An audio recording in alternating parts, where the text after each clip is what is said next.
as per usual, are on the. Oh wait, I think we're live. Right. G'day everyone. Billy from AUSHAMMER. I'm joined by Dave and Todd. Todd seems to be showing up a lot around here for some reason. It's almost like he's part of the team. And this is another fantastic session of the Summoning Circle. Tonight we have summoned for you Chris Reynolds, the mastermind, the genius, the creator behind Armoured Digital. Chris, how you going, buddy? Well, I'm none of those things, but I'm going well. How you going? We're good. We're good. All right. So some of you may have gleaned we are doing a Kickstarter focus this month, and Chris is here to tell us how to run and how to create your very own successful Kickstarter, or how he stumbled through it. Well, from what I can say, step one, figure out your game, get all your stuff done. Step two, go and find someone who knows how to run Kickstarters and get them to do it. That's the easiest advice. So you're saying a good idea to start with? Yeah. We're correct. We're over it. We're done. I was very lucky that people that I went with, WordForge Games, they're over in the UK, so they're a fair way away from me. The primary reason I worked with them was, number one, I knew Mark from previous game design work that I'd done with him when he was working at Protos. And secondly, because the quality of the product that he puts out, you know, I can make rules and stuff, but there is no way that I can make miniatures with sort of flexible resin techniques that he's got. So that was my primary reason for going with him. But as a secondary, the fact that he's run, I think, about 5 Kickstarters before he did my one, including very successful ones. So he's had Devil's Run, which was a Mad Max and rolling board miniatures board game. Think like Gatman type of stuff, that real post-apocalyptic cards type of thing. He's also run Kickstarters for board games like D-Day Dice, lots of stuff. So, yeah, he's had a lot of experience with running them from that side of the house. And also back in his Protos days, he was running Warzone in the early stages of Alien vs Predator and lots of stuff. So, yeah, he's been around the traps a bit. So that was really good. Amazing. So you found yourself brilliant mind behind Kickstarters. He's obviously done quite a fair bit of it. So let's go all the way back to the start with how you came up with the idea for Armoured Digital. Sure. So basically the idea was that I started thinking about robots beating each other up, you know, big robot fight sort of game. And then as I started to get a bit more serious about the concept, it turned into what would the war of the future look like? We started looking into drone tanks and lots of stuff, and I really wanted to make a game where people like me, people who don't necessarily get to game a lot, because I've got 2 young kids that take up all of my spare time, if you want to go and play, you don't have to learn a rule book back to front and keep it all in your head, and 3 months later when you actually get another chance to game, you have to go and jump on the table and figure out how to play all over again. So, yeah, I had this sort of the drone tank motif was part of it, but also let's make a game that is simple to play, simple to relearn if you need to, but still has enough people keep playing. And yeah, so fortunately I had a few mates to go and butt heads with, and we tried several iterations of it and eventually got it into about 80% done, about 12, 18 months ago. And from there, it's just been a matter of refining it to get it on target. So, yeah. So when you were originally creating your gameplay and your game style, what were you using as tokens to start with? Did you have like rocks, or were you using like Warhammer pieces? No, Flames of War tanks, actually. I was using tiny little Japanese Type 94 tankettes and things like that. Just had a whole bunch sitting around because I've got a vague project that I thought, I'll do a Japanese Pacific Force, a bit of a Battle of Shanghai type of thing. And, yeah, put them on the table, bought some blank cards and just, wrote things on them and said, yeah, we'll go and chuck those on the table. Back then the game didn't have nearly as much complexity in the cards as it does now. So it was a matter of simply saying, yep, move, there you go, shoot, there you go, assault. And we'd go and make up the rules around that as we went. If anyone's done any game design, you sort of start with a vague idea, and then as you either you build up or you cut down. And this was very much a cut down. A lot of very complex rules. And as we played, we just started lopping bits off until we had the core simple stuff that really made for a good game. And as you play, you get to a point where every time you play, you're sort of taking apart the rules and going, okay, that works, that doesn't. It's like rebuilding an entire engine. And then you get to a point where you just play a game that was really fun. And you sort of sit back and think, holy shit, we've got a game now. The engine's actually running. We've got it started. And from there, it's just fine-tuning. You start going, cleaning out components and stuff. And, yeah, you're just adjusting it on target rather than trying to do this bold sort of rebuild. Wow. So Toddy is our resident writer and I suppose our resident creator of the narrative, I guess you could say. As you were developing your gameplay for Armoured Digital, did you start developing like a backstory behind it, or is it mostly just a game? Is there like a little bit of I have always been one to dabble in the writing as much as the gameplay itself. In fact, I mentioned Warzone previously. One of the things I really loved about that was the rulebook is peppered with these little short stories that get you right into the game, right into the backstory of it. And this is certainly going to be a game that will have a similar sort of thing. There'll be background, there'll be fiction all through the rulebook in there for people to get into.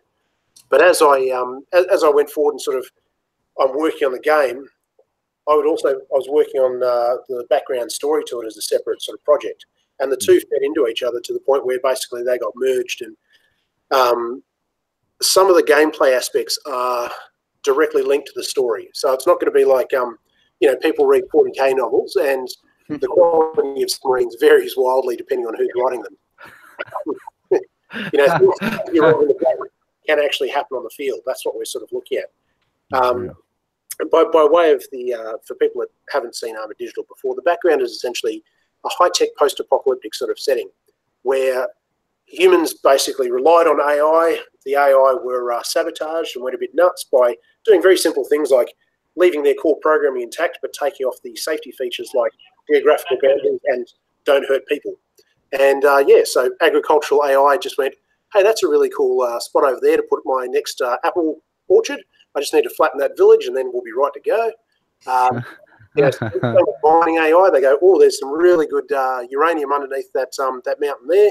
And when the mountain collapses onto a city next to it, it's outside my jurisdiction. So that led to a war between humans trying to put the AI back in their box, the AI basically trying to preserve themselves and their core programming. And, humans used drone tanks, so the AI stole and reprogrammed those same tanks against them. And it was only when we discovered, and this is most of what we're looking at here is plausible reality. This part we get into the sci-fi. It's the thing that we found that was able to give us the edge in the war were digipaths. These are people that basically can instinctively reprogram computers. You simply hook up a Neuralink to their head, and it will transmit their thoughts to the programming. As soon as you get close enough to an enemy AI, once you get inside that delay loop with the communication, so as long as your communication delay is fairly small compared to the internal sort of functions of the AI itself, you can start tearing apart their programming if you're a digipath. Now, the idea is that this war, nobody won it. It just ground down into a stalemate. And the humans basically evacuated to these refugee camps that would turn into these big fortress-type enclaves. And the AI were scattered in amongst the wilds and still trying to perform whatever it is they were supposed to do, whether it's agriculture, mining, or building infrastructure, etc. And the digipaths who are left with all the military tech are now going, well, we've got no command structure, we're going to make our own decisions. And that's what the players in the game are actually doing. They're one of these digipaths taking command of a small team of drones and fighting for whatever their ideology is. Okay, so I'm playing catch up at the moment because I actually haven't had too much to do previously looking, and I've just been on here looking at Armoured Digital. So as you said, you're just a digipath, like forging your own path here. That's the setup. Basically, yeah. Okay, cool. There are factions based on ideology. There are 6 factions, but equally people can, the concept is that each digipath is voluntarily being a part of that faction. So they'll fight alongside them because they believe in their particular ideals, but they'll still be their own individual. So as players, you're free to sort of paint your own guys in any colour scheme you like, whether it's, Hello Kitty or Ozcam with speed stripes or, My personal favourite, which is the old G.I. Joe paint schemes, like tiger stripes with the actual sort of tiger colours, or a big shark mouth or something. You're right to run with anything. Right. Equally, the 6 factions do each have their own sort of unique play styles that feed into particular tactics. So if people want to play a certain way, then choosing the right faction is still the right way to go. Are there rules that reflect that? Yeah, so generally if you're playing just a pickup game, you're looking at 3 victory conditions. Excuse me, still recovering from the lurgy. Basically, you want to try and dominate ground. You want to try and dominate the enemy by causing kills, and you want to try and upseat the enemy commander from their command vehicle as many times as possible. If you're playing a faction, you actually get a 4th victory condition, depending on whatever it is you're trying to do.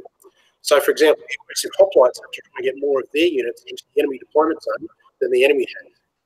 The nomads, who are all about basically scavenging and making do with whatever you have to try and steal more resource tokens from the mine in the centre of the table than the enemy does. So depending on which direction you like to play, there's a different victory condition that sort of aids in that. As well as that, you get a bonus for your command vehicle, which represents the way that person fights. So, for example, the Bushi, who are all about martial prowess, they have the ability to re-roll their command vehicle's shots. The Templars, on the other hand, a more defensive faction, have the ability to re-roll their command vehicle saves. So, very cool.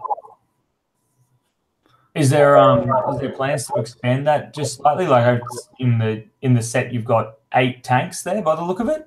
Is that a full functioning force for you when you start off playing? That's enough for what we call the basic game. So essentially, the basic game is just the combat element, where you go and you have your command vehicle with your single human being, their little squadron of drones. We've got identical forces for both sides, so yeah, each side has the same units. You can pick any of the 6 factions. There's one commander for each that's going to come in the box, and you just you run off and play that particular faction. If you want to play the full game, the only thing that we tack onto the end of that is the logistics phase. Mm-hmm. So the logistics phase is where, and this is part of the uniqueness of this game, you can actually build new units during the game. There'll be a mine in the centre of the table. You'll have little transports like this little fella here, Raccoon Transport, or the one that will be coming to people from the Kickstarter. One sec. The Squirrel Transport here, which can carry a little bit more, but it's not quite as fast. So those guys get into the mine in the centre, grab the resources, bring them back, and they're trying to get them back to a large mobile factory, which looks a little bit like that. I know scale's a bit hard to tell, but this little guy here is about the size of a Panzer II tank, if people have seen Battlefront's miniatures. So it just gives you an idea of how big this thing is. It can physically fit any of the vehicles it needs to produce inside it. Holy crap. And, dominates a fair bit of the table in terms of its physical size. Chris, were you a big Total Annihilation fan? Absolutely. You can't just put an all, can you? This has an RTS sort of feel to it, and that sort of. That is so cool, man. That's really, really awesome. That. Oh, man. The full game there. What you get in the basic box gives you the basic game where you can go and roll some dice, play some cards, and say, okay, this is how I play. If you like it, and then move on and grab the logistics stuff as well, which is not a huge expense. Basically, all you need is the construction vehicle, a couple of transports, whichever one you like. So I've got the here, I've got a Raccoon, I've got a couple of in development at the moment, and the mine in the centre of the table. But you only need one of those between 2 players. So once you've got those, then you're good to go. Wow, all right. I got you covered, Todd. It's okay. That's it, man. I should point out too that the basic game box, which is the sort of the 2-player starter set, as well as coming with all the stuff you need to get yourself going. If people are keen on picking up all of the additional stuff as well, you can still pre-order on the Wordport Commanders website. So the pre-orders there are at what we call the sector commander level, which means that you get the basic game box, and then you also get one what we call the extractor, the one in the centre. You get one of these wombats, which is the large construction vehicles. You get a couple of the squirrels as well as a whole host of exclusive cards in there as well. So all of the bonuses that we had for people pledging the Kickstarter are available with the pre-order. Oh, man. That's really cool.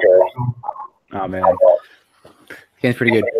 So one of the things that I enjoy about this game is the fact that you can build units in the middle of the game. You can just start pumping them out. So, as you explained in the last video, so you guys should definitely go check out the last interview we did with this awesome man.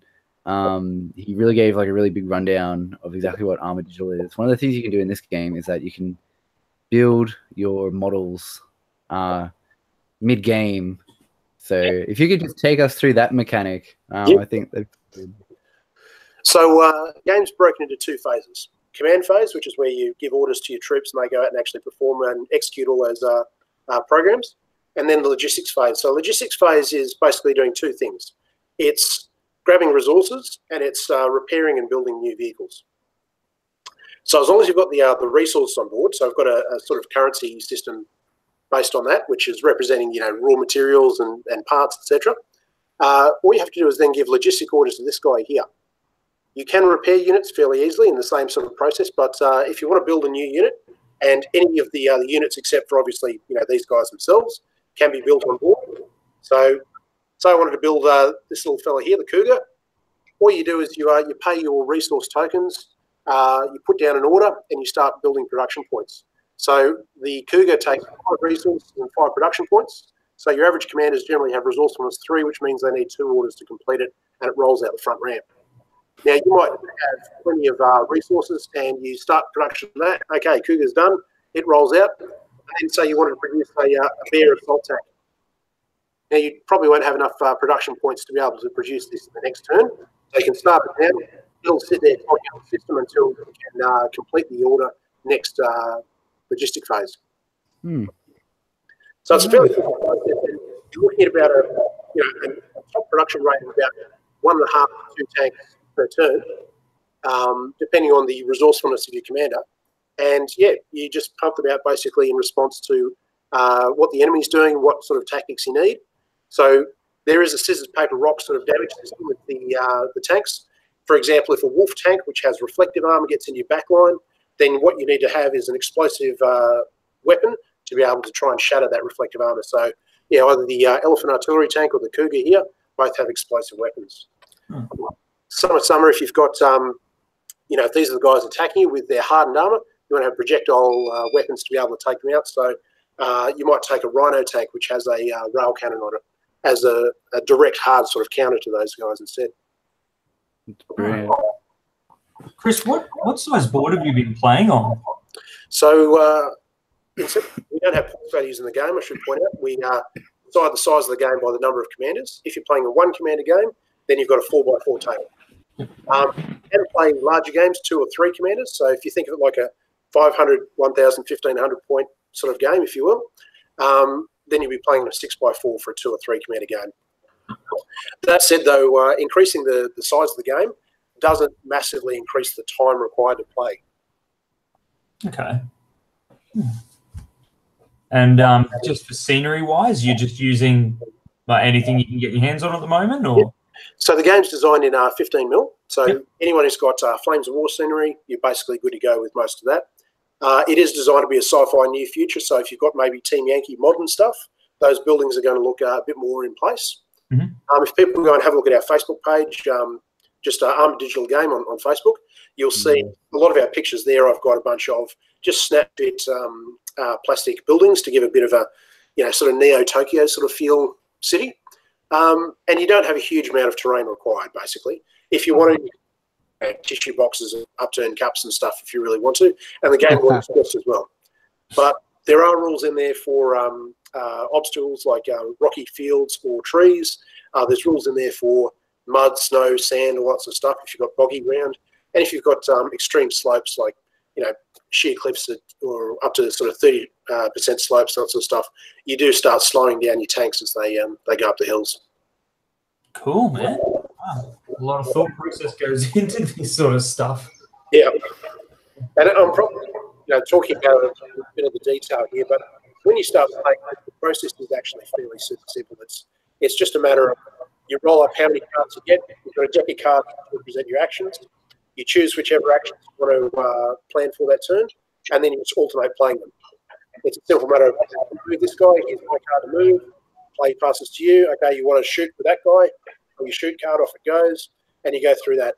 Some of the orders are weird and wonderful. For example, you can basically reprogram computers, or you can implant bugs in them and make them turn and shoot the nearest target. You can self-destruct attacks on the enemy. You can do all sorts of other weird and wonderful things. You know, if you've got the right equipment, Meerkat electronic warfare vehicle can drop a jamming field. Designing another unit at the moment called the Porcupine, which is a defense field tank. So basically, it has an active sensor gun that puts down, and anything within that space, it's got a laser array that can try and shoot down incoming projectiles. So yeah, lots of fun little things that you can do that are a bit outside the box. Yeah, nice. Yeah, well, the core room, looking at that, really quite simple for us. The core rules going through what you had there were really quite simple and awesome, just in the way you play the cards. But the attention to detail in the actual models, the rule sets for each one of the tanks is just outstanding. Like, I don't think I've actually read a rule set for any other game that goes into that detail and that level of individuality. Like, you really need your set number of tanks. Like, you need like your Porcupine to do that job. So you've got to build that. Go. If you're getting to the point of a game and he's gone, you want to get another one out there pretty quick, smart, because you're in a world of pain. Yeah, and I really wanted this game to be a matter of, you play a certain way, I play a certain way, everyone does, and I've been really fortunate that I've got a bunch of play testers that love to try and break the game. Nothing better for a game designer than play testers like that. And secondly, we have a bunch of different play styles. So, I've got one person that really loves to try and get out and control ground, one person that loves to focus on targets. I'm aggressive. I just like to rush forward and control the center of the table. I've got another player who's really defensive, and he loves to basically castle up and kill anything that comes near him. And all of these strategies so far have proved viable. And there are ways to defeat each of those strategies and ways that do not work against those strategies. So, yeah, I mean, we've talked about how you build new units. There's an alternative. You can just let the enemy build units, and you can reprogram and capture. If you really wanted to, you could try and shut down their units. You could try and basically clog up their force with useless things by either taking out their mobility systems or damaging their weapons to the point where they can't fire, whatever it may be. There's all of these options available to you. It's only going to get more diverse as well as we go forward. I mean, I've shown a few things here that weren't there in the Kickstarter that I'm still working on as forward planning. Sort of, these are the next units that are going to come out. And after we go through all those, then we'll get buildings, hovercraft, aircraft, walkers, all these sort of things, which will just add more and more options to the game.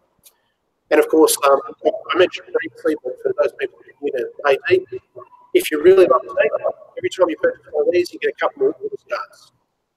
They are keyed for that particular unit to be able to use, but they can be used more generally by other units as well. So you don't have to get everything in the game in order to get all your options, but every time you pick up something new, you get a new tool to put in your tools. Hell yeah, that's extra stuff. I'm all about that. It's a good incentive to pick up all the things. It is. Just need all the things. That said, though, I don't want this to turn into an X-Wing where people, you have to buy this unit in order to get that card that's the best, etc.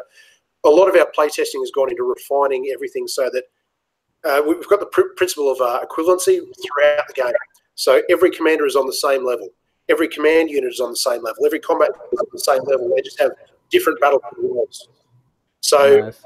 As an example, this guy here, the Bear assault tank, and he's probably a bit hard to see, but this guy has low mobility, high firepower, and he's a bit unique because he has two different types of firepower.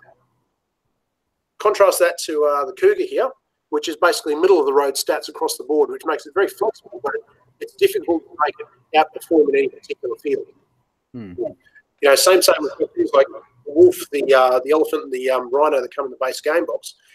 They're as scissors, a paper, and a rock, basically, but they're all on the same power level. They just have different roles. Nice. That's actually refreshingly balanced. Yeah. And one of your miniatures doesn't cost like $290. It's nice. Or a pack of 10 for 100. What do you mean there's no Night Titans? What do you mean there's no Baneblade? It's a small scale Baneblade. It looks awesome. Oh man, I've got a Beyblade and a Shadow Sword. I'm just like, oh, I could.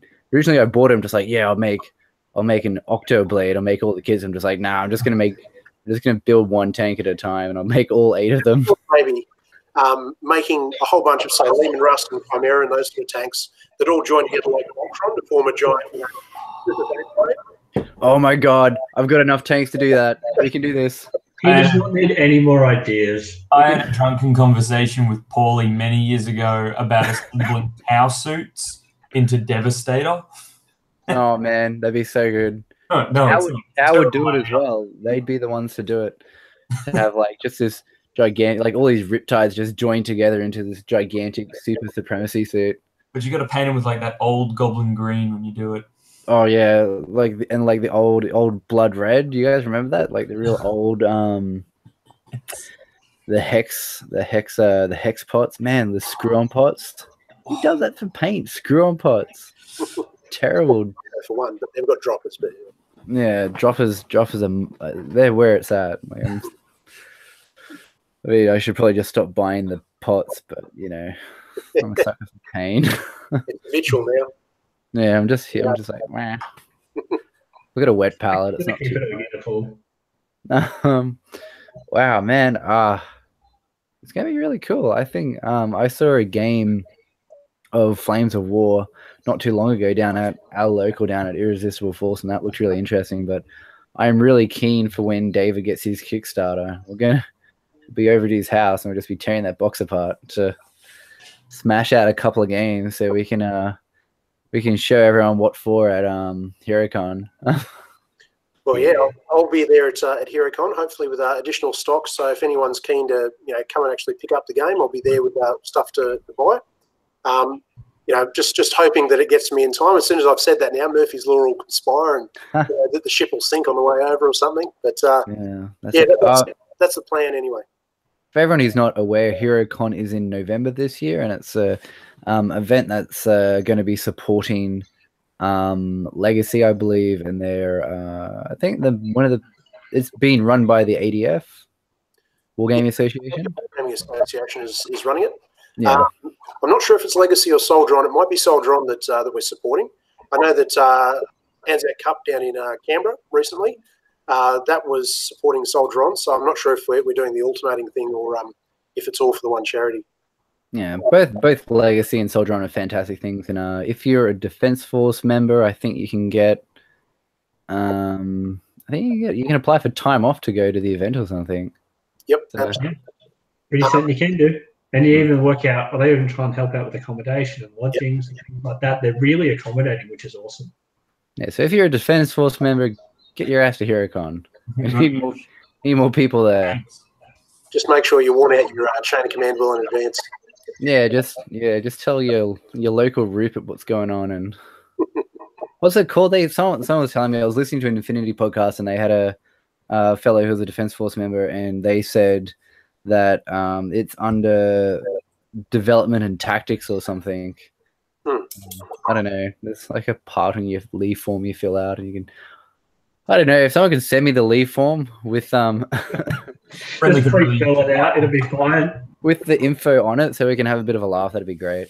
That'd be pretty good. I've seen an AWOL app that was interesting. Yeah, I think I've seen the same one. Yeah. Yeah. No. Reason for leaving: it's better than discharge. Better than discharge. Oh man, good times in the military. All right, so the Kickstarter at the moment is completed. It's been fully funded, which is amazing. How long did it take to get fully funded? How long did it take to hit that initial goal? So I think we were counting it in hours, but it sort of came and went pretty quickly. It was on the second day, I think around about 36, 38 hours into the Kickstarter, we funded. So yeah, that was really good. I must admit, this has been in development for quite some time, and we managed to perfectly choose our timing to be as bad as possible for this particular Kickstarter. We launched on the Tuesday immediately after Adepticon.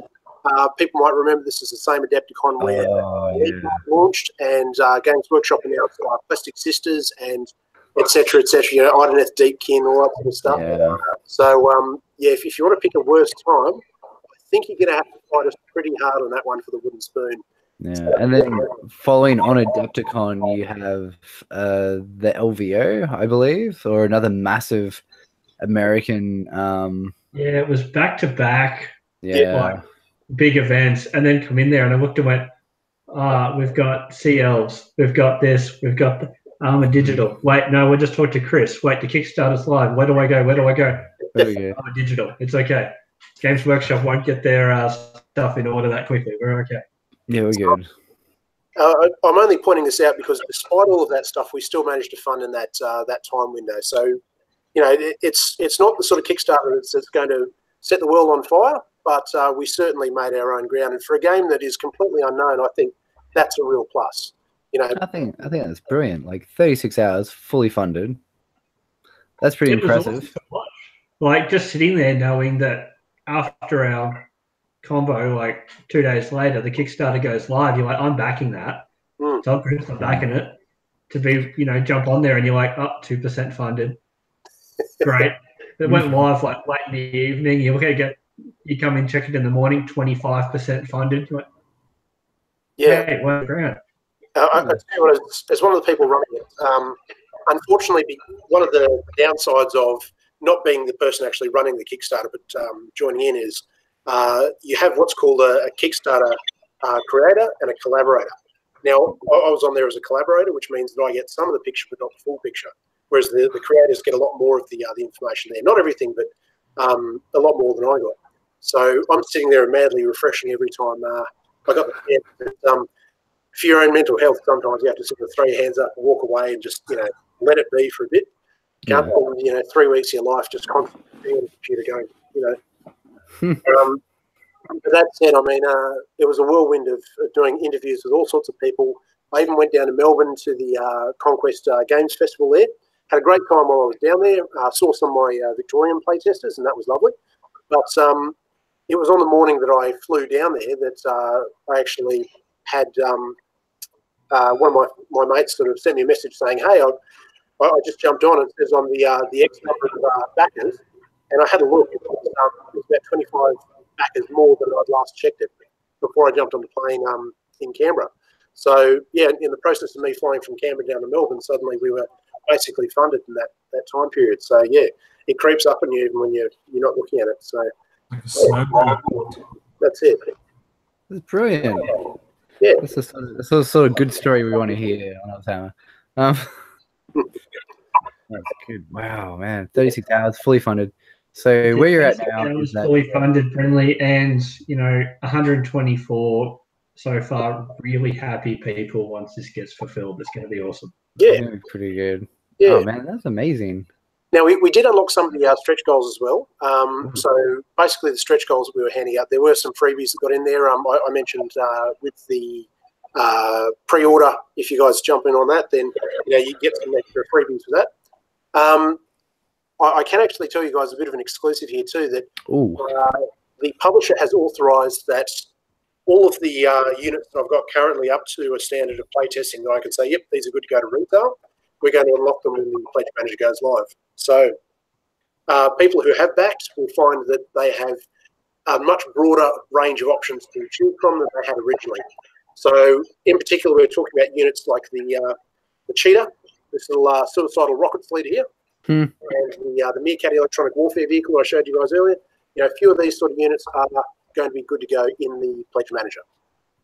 That is awesome. Yeah. Brilliant. And I know the base came off, and then this come out straight away afterwards. That's really, really impressive, man. Well done. And I should point out too that there may be a couple of questions for people who have backed the game are watching this. The Pledge Manager is due to come out within the next week or two. The publisher is just putting the final touches on it.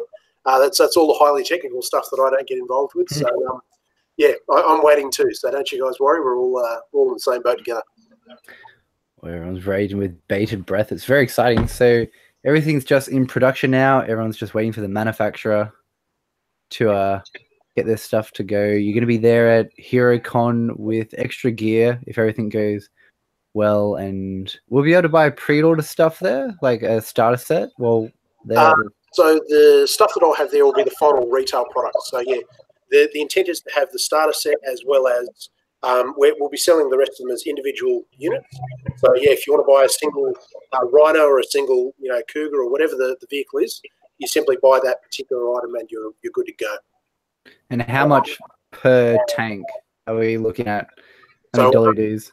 I'll point out first of all, these are all in British pounds at the moment, so I'm not 100% settled on what the Australian retail price will be.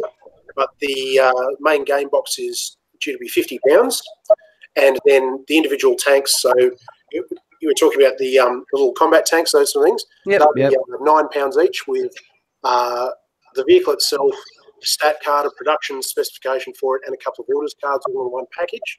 They'll be £9 each. Now the bigger ones, like the Wombat here. Obviously, being a bigger product, they'll be twice the price. At what does that make them? £18. Sorry, Matt's deserted me there for a sec, but it's a fairly simple thing. And if you guys want to just pick up one extra tank to sort of try in your force, we've got a very simple drag and drop sort of system to choose your loadout. So, if you want to try this new tank, all you have to do is pick it up. All right, I'm going to try this instead of, say, my wolf tank. Swap out the wolf tank, put it in, and you're good to go. Or you could even take the option of, let's just play with the stuff I've already got. Here's my Rhino, Wolf, and Elephant. And then midway through the game, oh, look, I'll go and produce that Viper that I've got sitting over in the sideline there.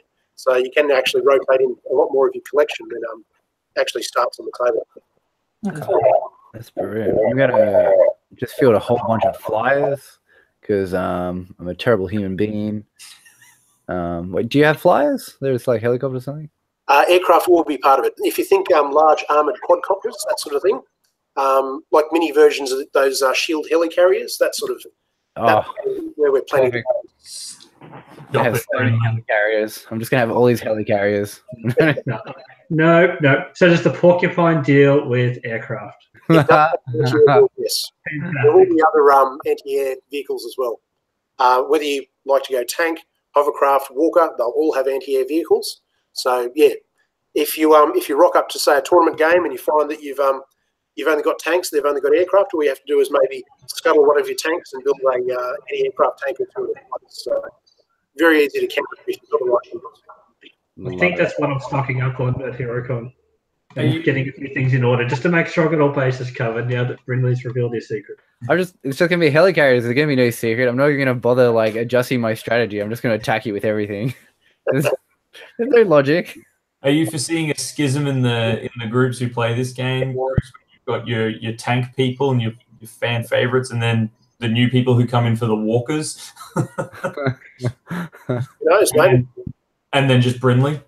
And this is one guy who just plays helicarriers everywhere. It's ridiculous.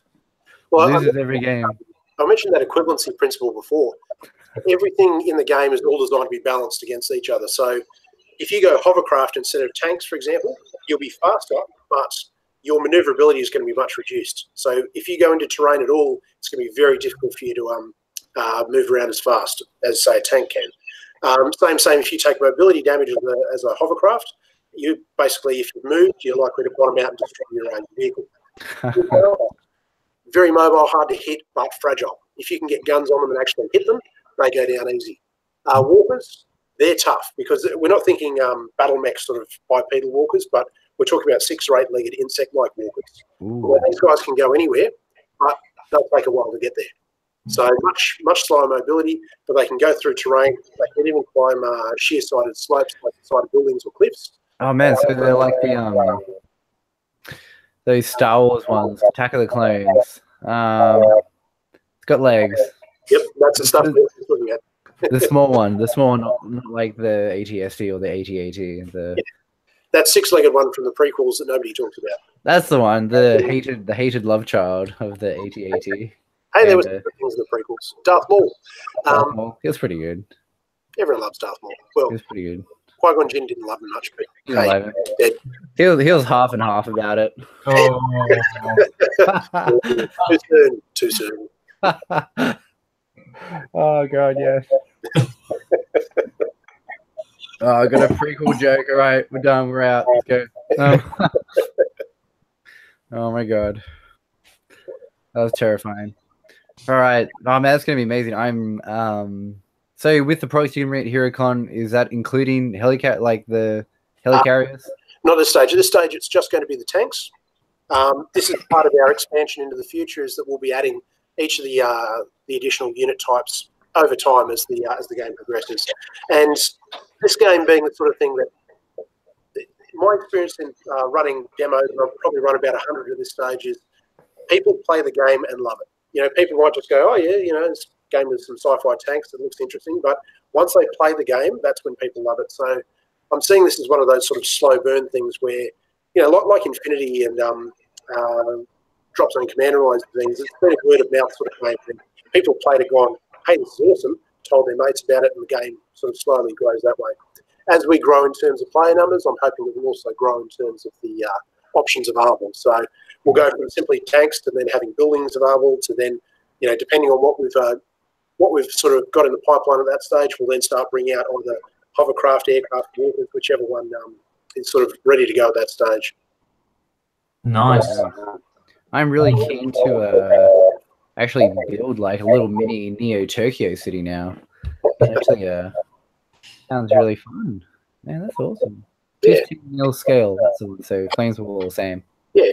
So 1 to 100, you look at architectural models, you'll be able to find all sorts of stuff there, including, you know, everything from cars and light posts, lots of stuff if you want to build a city. But equally, there's plenty of pre-made stuff out there in 15 mil scale for Flame of War, so you know, you can do that. And obviously, a hill is a hill is a hill.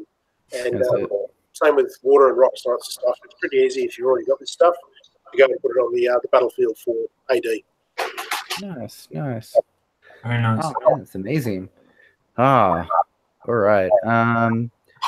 For those of you curious of playing who haven't quite got it yet, I believe there's a program that you guys can play on the digital tabletop program. You want to do a quick blurb about that? Yeah, absolutely. If people haven't heard of it before, a game that you can purchase on Steam called Tabletop Simulator, and it's, you know, exactly what it says on the tin. You can go in there and you can pick up mods for various board games, and you know, your 40k Infinity, all that sort of stuff you can play within this this simulator. I've got a module on there for Armoured Digital, so as long as you've got a copy of the game, which I think costs about $20, then you can just download the Armoured Digital mod for free and just get out and play it and good to go. So I've been able to run demos for people over in the UK and the US and all sorts of stuff from here in Canberra via the Tabletop Simulator program. So yeah, it's pretty good that way. And what you see on the other table there is everything that comes in the base game, the starter set, plus all the logistics stuff. You can go and just put it straight on the table and run with it. I believe Scotty, who's actually not here at the moment, he's working today. You know, if you're curious, he had a muck around with it for a fair bit, and he absolutely loved it. He thought it was a really cool way to get into the system and have a look at what was going on. And he's probably going to be jealously looking at David's set when it comes in, I can imagine. I know I will be. Be like, I'm going to make some helicopters out of this. Like your little Voltron tanks that.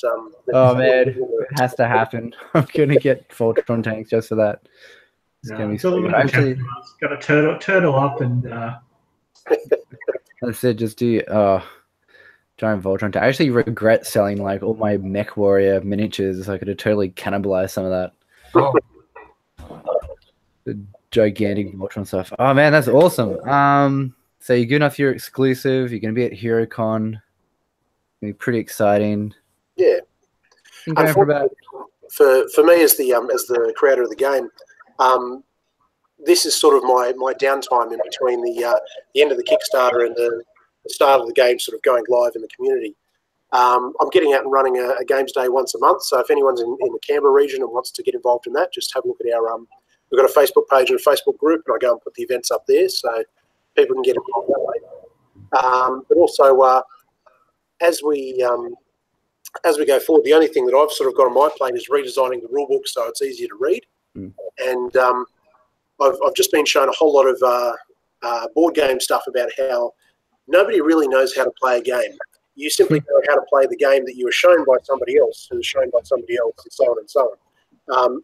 All the way back to someone's initial really bad interpretation of the rules. So I'm actually taking a bit of a unique approach to my rule book. Most of the ones are a bit of fun that they talk about. Here's the game terms and here's the rules and the guts of it, and at the back it tells you how to set up the game, and there might be a bit of hobby stuff very back of the book. That's sort of the standard. Everyone's interested. Normally I wouldn't go and mess with a good thing like that, but I'm actually going a slightly different way. When you open up our rule book, the first pages are going to be, here's how you put miniatures on the table and start playing within 5 pages. Simple as that. Brilliant. Exactly the same process that I've used when I teach people how to play the demo. Here's the turn sequence. Here's how to move. Here's how to shoot. Just start putting cards and dice on the table and you're good to go. And then if you need to refer to the rules in more detail, it says, okay, here's the rules for how to move, how hovercraft or aircraft move, refer to this page. If you want to learn about what happens if you drive off a land on someone or ram into someone, here's the rules for that. And you go and turn to those pages instead. It's like a nice natural progression through the game. Yeah. That's really good. And you don't get overwhelmed with rules straight up. You throw minis on the table and start throwing dice. Yeah. Because once people have the core of this game, for people who are experienced miniatures wargamers, that's usually by the end of turn 1 or turn 2, you're pretty much across how to play. And everything from there is, we might throw a little bit of extra in there, like, what happens if your command vehicle gets destroyed? Well, you eject and you run around on foot, and there's a few rules for that, but you're not going to come across that right away in most cases. Having said that, I ran a demo game once where, turn 1, the guy managed to unseat me and then race his raider tank and run me over. So,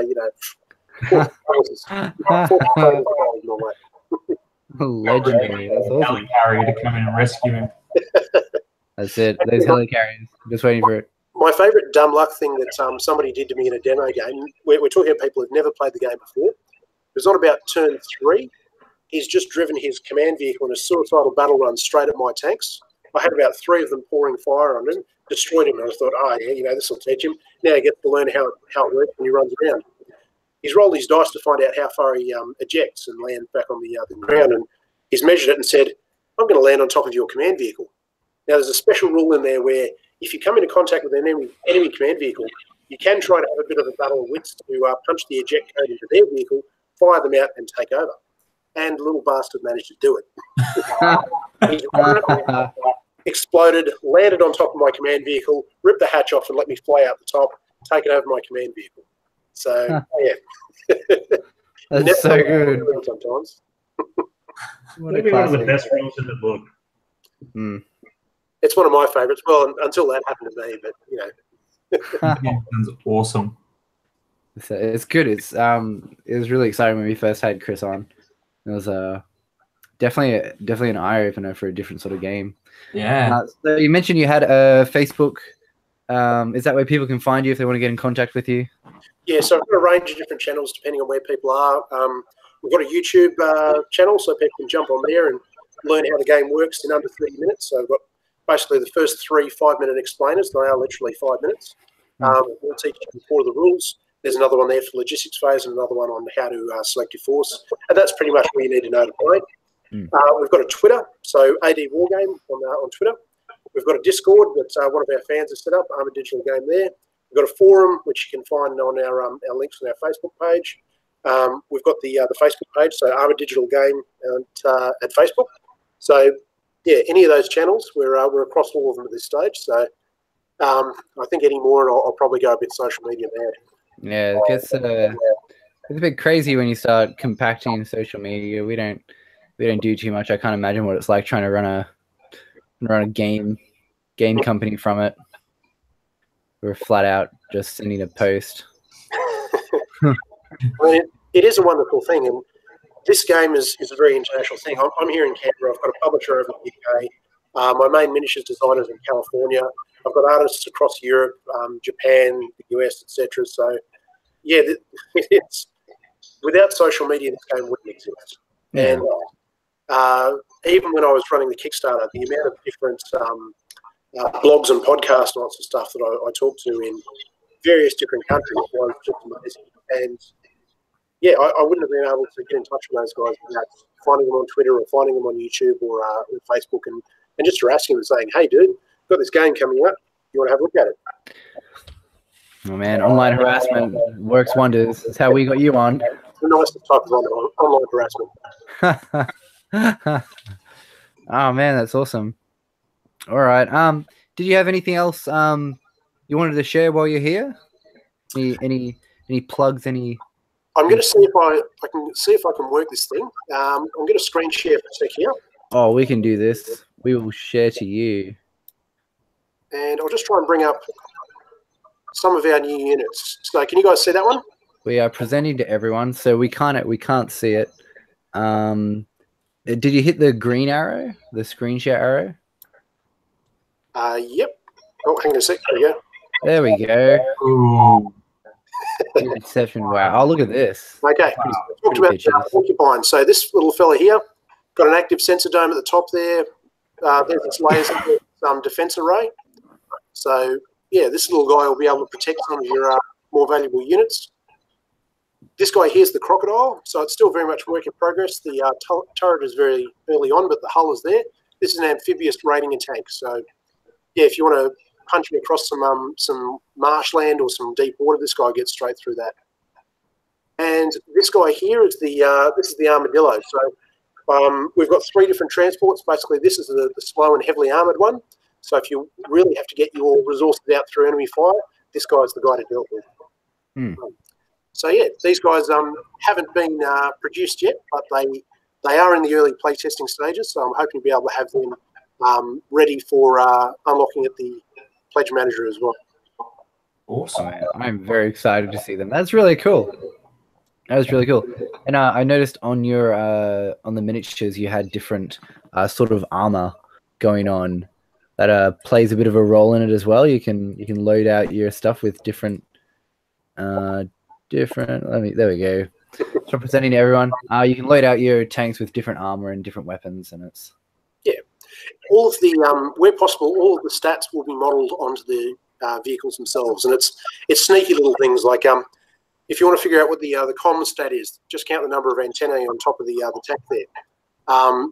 Typically, the same sensor packages will be modelled on each of the different vehicles. So what you can see on top of the Cougar here is a sensor 3 package versus a more standard sensor 2 package on top of the elephant there.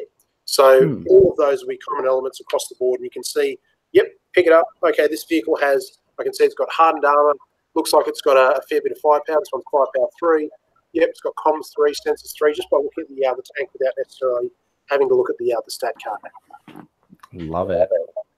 Nice and easy, nice and simple. It's gonna be a good game to pick up. That's it. It's gonna be pretty interesting. Anyway, this is unfortunately all we have time for tonight. Tonight, for those of you who are joining at the moment, we have been joined by the amazing Chris Reynolds, creator of Armoured Digital. If you just joined us, give it a couple of minutes, video will load up, and then you can go back through and you can check out some of the amazing content that's to come and what Armoured Digital is and how it went from basically a crazy idea in a crazy man's mind to a Kickstarter and a very, very happy creator. Still crazy, but very happy. Still crazy. There you go. Crazy and happy. That's still sane, or as sane as you were when you started. Yes. Yeah.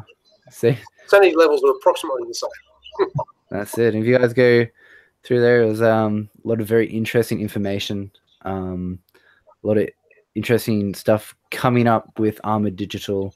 They'll be at HeroCon with some new stock. Hopefully, we're not going to jinx it. Touch wood. Should be pretty exciting to see all that stuff. We'll be getting the cons as well. If people are going to GammaCon in Canberra, Moab in Sydney, planning to attend both of those, and then obviously HeroCon up in Brisbane. Brisbane. So he's going to be around people. He's going to be doing his thing. You'll be able to find him. Definitely get on board. when the pre-order comes out, that should be pretty exciting. And if he's got his stuff at his store, go and buy it because it should be a pretty exciting game. Much cheaper than some of the games I play. That's for sure. Anyway, this has been another fantastic episode of the Summoning Circle. Once again, joined by the fantastic Chris Reynolds, Toddy, Dave. You guys have been brilliant. Love your work. Hi. For those of you watching, thank you for watching. For those of you who've been subscribing to us, keep subscribing. Check us out on Facebook. We do crazy stuff there too. Anyway, this is us. We'll catch you guys later. And stop the